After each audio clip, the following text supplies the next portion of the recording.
News Bihar से राजेश। देखिए, बनियापुर विधानसभा में आए हुए हैं और यहाँ विकासशील इंसान पार्टी का बहुत बड़ा यहाँ एक मीटिंग भी हो रहा है। सर, इस मीटिंग का क्या उद्देश्य है? जी, सबसे पहले आप सबों को बहुत बहुत धन्यवाद। इस मीटिंग का मूल उद्देश्य है कि जो हमारे राष्ट्रीय अध्यक्ष माननीय मुकेश सहनी जी के तरफ से जो इस मिशन 2020 बिहार विधानसभा के लिए जो एक लक्ष्य रखा गया, उसके तहत विधानसभा स्तरीय जो कार्यकारिणी है, कार्यकारिणी के को विस्तार के लिए इस मैंने राय विमर्श के लिए विस्तार करने के लिए यह आयोजित किया गया और इसमें पंचायत स्तरीय और बूथ कमेटी पर भी मैंने संगठन की तरफ से चर्चा हुई। सर, पूरे इस विधानसभा में जमीनी स्तर पर आप घूम रहे हैं, क्या दिख रहा है इस बार के इस कोरोना काल में?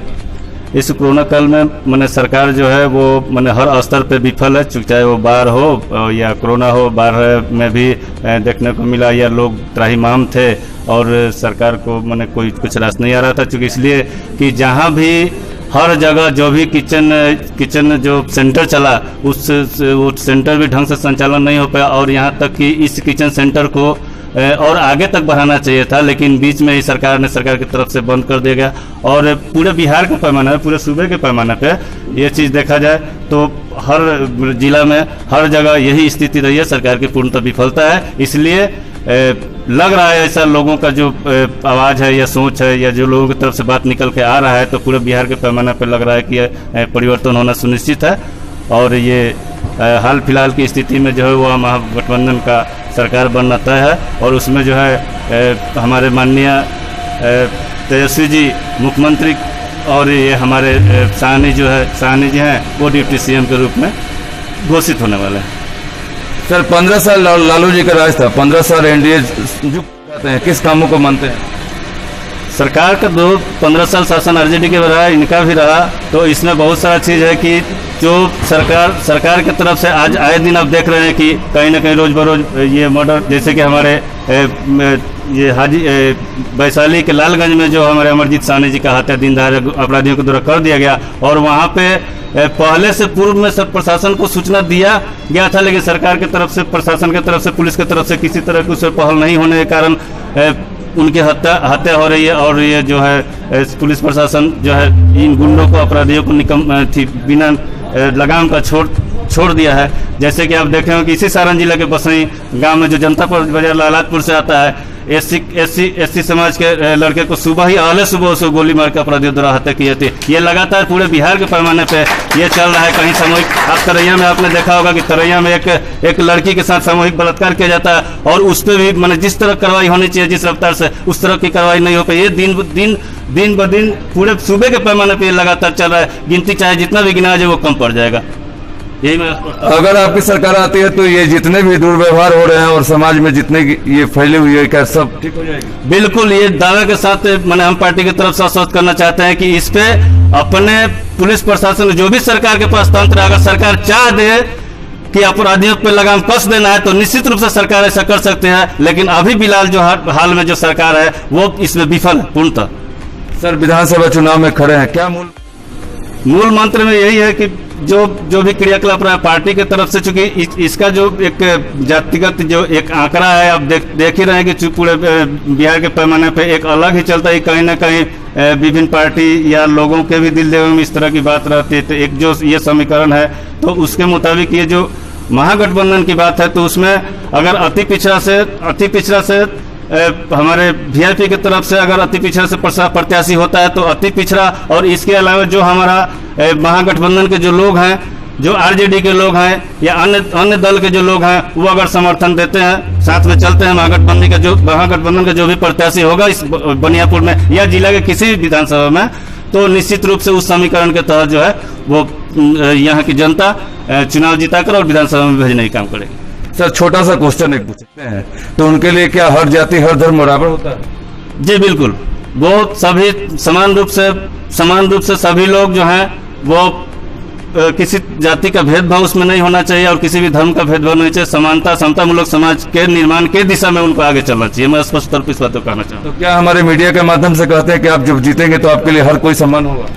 जी बिल्कुल, हमारे लिए चूंकि समतामूलक समाज के दिशा में चलने का जो एक सोच है उसमें हर तबके के लोग, हर वर्ग के लोगों के लिए जो समान रूप से एक नजरिए से देखना ही ये अपना लक्ष्य के तहत रहेगा कि सभी वर्गों का मान सम्मान और सभी जाति सभी धर्मों के लोगों का मान सम्मान जो है वो बरकरार रखने की दिशा में और उनको देने के लिए काम किया जाए। अगर आपकी पार्टी जीतती है तो जो कोरोना काल में जो हम लोग महामारी से गुजरे और दूसरे राज्यों से दौड़ कर आए और किसी तरह कहीं पैदल कोई आए, कोई किस तरह आए, जो दुविधा सबके सामने था, क्या वो दिन अगर आए तो आप लोगों का पार्टी जीतता है तो उस तरह का दिन नहीं आएगा?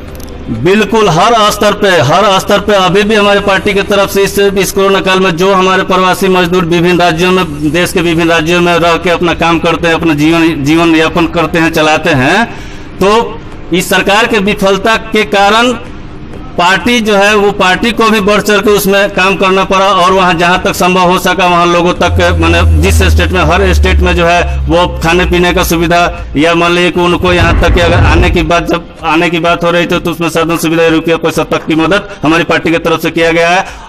चूंकि सरकार में नहीं रहने के बावजूद भी, लेकिन अगर हमारी पार्टी की सरकार बनती है, महागठबंधन की सरकार बनती है, तो निश्चित रूप से इस तरह की स्थिति पैदा होने ही नहीं दिया जाएगा। चूंकि इसलिए कि उसके पहले उस तरह का तमाम तरह का व्यवस्था जो है पार्टी की तरफ से, सरकार की तरफ से ऑलरेडी उपलब्ध हो चुका होगा।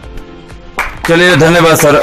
एक बात बताइए कि दुकानदारों के लिए क्या कहते हैं अगर जीतेंगे? सबसे पहले अगर हम जीतते हैं, पार्टी की सरकार बनती है, तो निश्चित रूप से ये प्रयास रहेगा या कोशिश रहेगा कि जो लोग हमारे बिहार से, पूरे बिहार के पैमाने पे जो लोग हमारे यहाँ से अन्य राज्यों में जाकर, बिहार प्रदेश के अन्य राज्यों में जाकर, देश के अन्य राज्यों में जाकर वो अपना काम करते हैं, प्राइवेट नौकरी करते हैं या किसी भी तरह अपना जीवन यापन चलाते हैं, तो सबसे पहले उन वो जाने की स्थिति ही नहीं होगी घर में से हमारी सरकार बनती है। तो चूंकि इसलिए कि यहीं पर लोग युवाओं को रोजगार और बिजनेस व्यवसाय करने के लिए सरकार जो है ये प्रतिबद्ध है और इसी दिशा में सरकार काम करेगी कि हमारे युवाओं को, हमारे बिहार के लोगों को किसी दूसरे राज्यों में जाकर काम नहीं करना पड़े, बल्कि उस तरह की व्यवस्था होगी कि दूसरे राज्यों से लोग हमारे बिहार में काम करने के लिए आएंगे।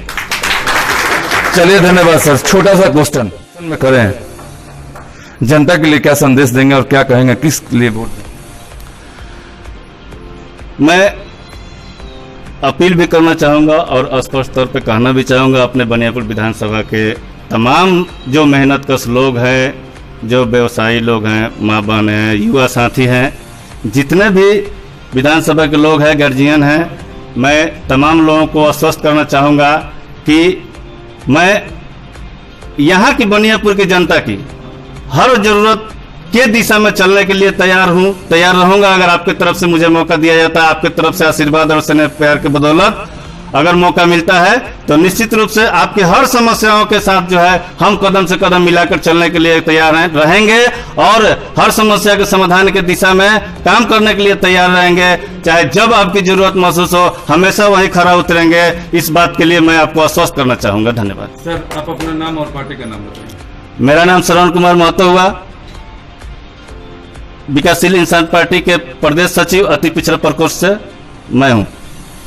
इसी पार्टी से आप खड़े हो रहे हैं? जी, मैं VIP। जी देखिए, बनियापुर विधानसभा के यहाँ एक सभा की आयोजित हुई थी। यहाँ के लोग जितने भी सभा में बैठे हुए हैं टोटल सैनिटाइजर और मास्क, मतलब हाथ धोकर और मास्क लगाकर, कैमरामैन को बोलेंगे कि घुमा के दिखा दें, क्योंकि इस कोरोना काल लॉकडाउन में सभा उसी तरह करना चाहिए। पूरे नियम, सरकार के नियमों के अनुसार ही यहाँ सभा का आयोजित किया गया है। यहाँ के जितने भी लोग हैं, हर लोगों के आप देखेंगे कि हर किसी के चेहरे पर मास्क लगा हुआ है और यहाँ जो भी व्यवस्था है पूरे सरकार के नियमानुसार ही है। न्यूज बिहार से मैं राजेश, नमस्कार। कैमरामैन नितिन, धन्यवाद। ठीक है सर, आपका 2 मिनट समय लिए इसके लिए आप